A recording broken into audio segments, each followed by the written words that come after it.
Clary Starling, an FBI trainee in 1990, is introduced in the opening scene. She is transferred to Jack Crawford's office by the Bureau's behavioral science team. Jack sends Clarice to interview the psychiatrist-turned-cannibal Dr. Hannibal Lecter in the hopes of apprehending the serial murderer known as Buffalo Bill. Clarice is greeted by Dr. Frederick Chilton at the Baltimore State Forensic Hospital. Chilton argues that although they haven't made any headway in researching Hannibal's mind despite his years at the institution, giving him an attractive young lady like Clarice may offer them with a chance. Chilton establishes rigorous ground rules for talking with Hannibal in a safe manner. Clarice chooses to meet with Hannibal alone because of Chilton's dislike for Hannibal and his harsh comments about her. Clarice travels down the hallway, which is packed with imprisoned convicts. An inmate called Miggs waits outside Hannibal's cell, watching at her. She spots Hannibal Lecter waiting at the end of the hall, already anticipating her. Unlike the other inmates, instead of iron bars, Hannibal's cage had reinforced glass. He glances at her with interest, having determined that she is Jack Crawford's co-worker. Clarice refuses to budge,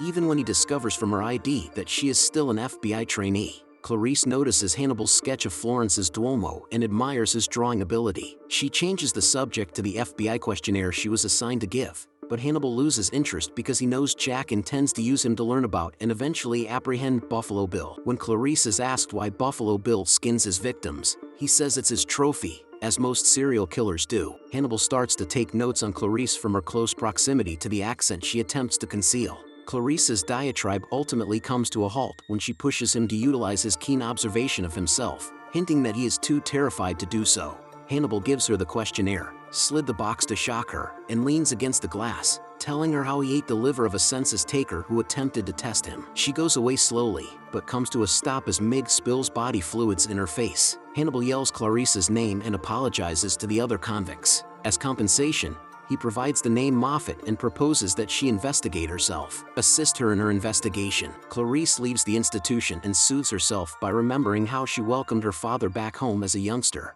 Clarice afterwards learns about Hannibal Lecter's case in the papers. Jack calls to inform her that Miggs died after eating his tongue, and the guards have reported Hannibal speaking to the convict before the tragedy. Clarice is horrified by the news of Hannibal's displeasure with Mee's treatment of her. Jack inquires about the surname Moffat, which he is unable to uncover among Hannibal's former patients. Clarice deduces that the term "look inside yourself" is too unclear for Hannibal, which leads her to the phrase "your self-esteem." The custodian of a storage facility in Baltimore near Hannibal's former house tells her that Miss Hester Moffat leases a unit there. Clarice sees a vehicle inside the unit with a headless mannequin inside, and when she pulls a handkerchief from a jar, she discovers a decapitated head inside. Clarice returns to the hospital to confront Hannibal, who sits in the dark while she sits on the floor in front of a television. Hannibal informs her that the head belongs to a former patient, Benjamin Ross, whom he assures her he did not kill but only kept the head of. He claims Raspai was killed as part of an experiment. The lights come on, revealing that Hannibal's sketches have been removed as punishment for Miggs' death. Catherine hops into the vehicle to install the chair,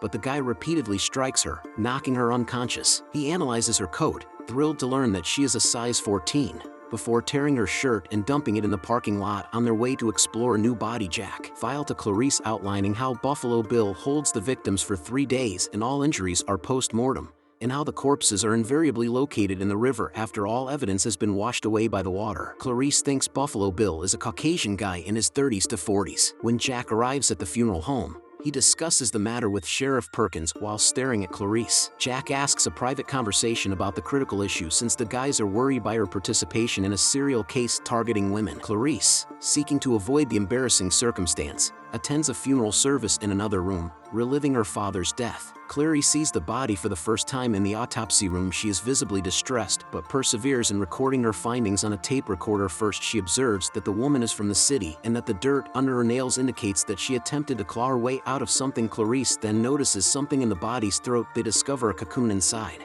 Senator Martin pleads multiple times on television, repeating Catherine's name. Clarice returns to Hannibal as a result of recent events. Clarice conveys the senator's promise to send Hannibal to a maximum security institution in return for help finding Buffalo Bill in time to rescue Catherine, but Hannibal demands Clarice divulge personal experiences in exchange for his cooperation. Clarice narrates the tale of her father, a town marshal who died in the line of duty, as well as her mother, who abandoned her when she was very young, leaving her orphaned at the age of 10. Hannibal then inquires about Catherine's size, and Clarice confirms that all of Buffalo Bill's victims are the same build. She tells him about the moth they discovered in the previous body, and how they discovered the same cocoon in Rosby's head. According to Hannibal, the moth's cocoon represents transformation, and Buffalo Bill wishes to change as well. Hannibal is curious about her narrative. Clarice tells him about her recent move to her mother's cousin's ranch, where she remained for 2 months before escaping, although not due to maltreatment. Hannibal thinks Bill filed for gender transition surgery but was refused owing to his mental condition,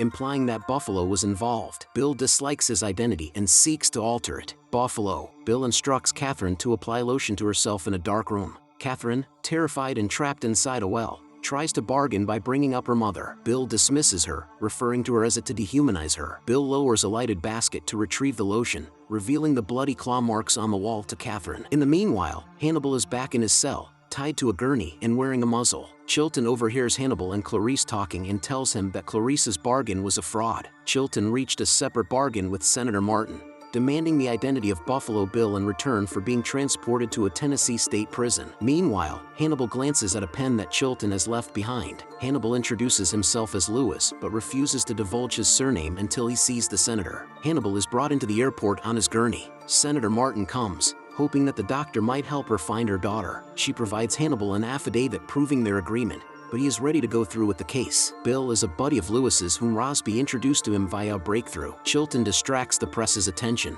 enabling Clarice to get past his guards. Clarice pays a visit to Hannibal in his new cell and offers him his old drawings as a peace offering.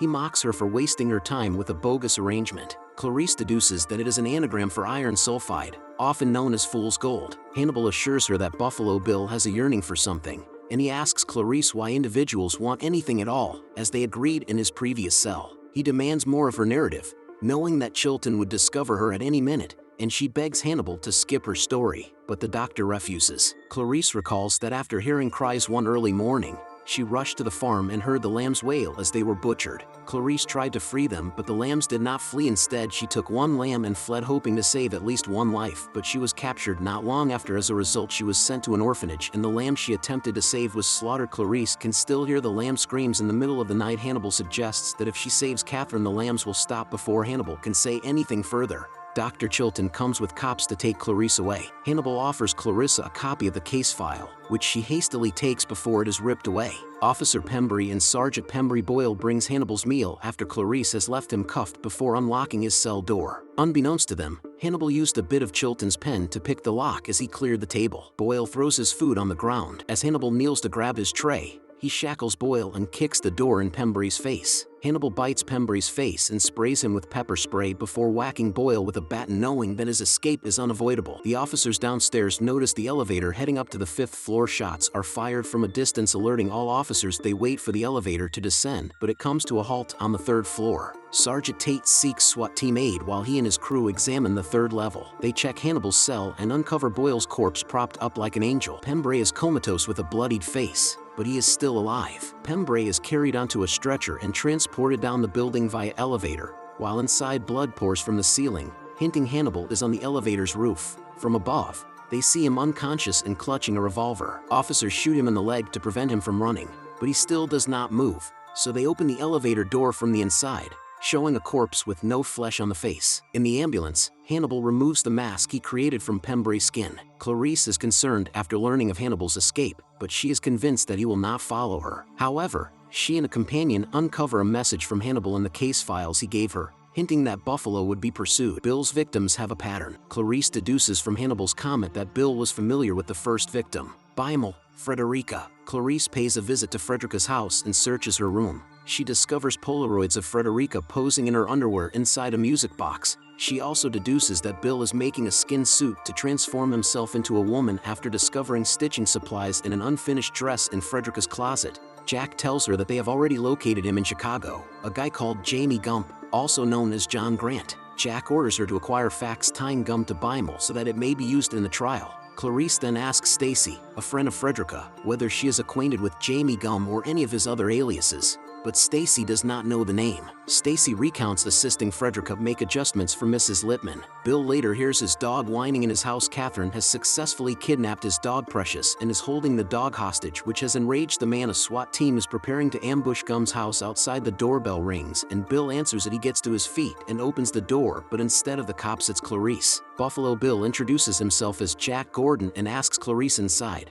claiming to have Mrs. Littman's son's phone number for her to contact. Clary focuses her attention on the crowded environment as Jack hunts for the number. Her attention is pulled to a moth that has landed on sewing tools, and the jigsaw pieces begin to come together. Clarice raises her rifle at him, but he dodges it. Ducks into the cellar. Clarice follows Catherine after hearing her cries and the dog barking from a distance. Clarice searches for Buffalo Bill while trembling, then dashes from room to room, jumping at every noise, fearful that Buffalo Bill will ambush her. The lights go out as she walks into the bathroom, and Buffalo Bill watches Clarice through his night vision goggles. Clarice looks around the room and fades into the darkness, unaware that Bill is standing behind her. Bill looks at her for a moment before pointing his gun at her. Clarice is alerted when the gun clicks, while Buffalo Bill is lying on the floor when she turns and shoots, smashing the windows to allow light through, indicating that his crimes have finally come to an end. Clarice receives her official FBI badge a few days later. Hannibal Lecter calls her and asks if the lambs have stopped screaming. Then Hannibal ends the call by saying he's going out to dinner with an old friend. Hannibal pursues Dr. Chilton to a foreign village where he can finally exact revenge on him.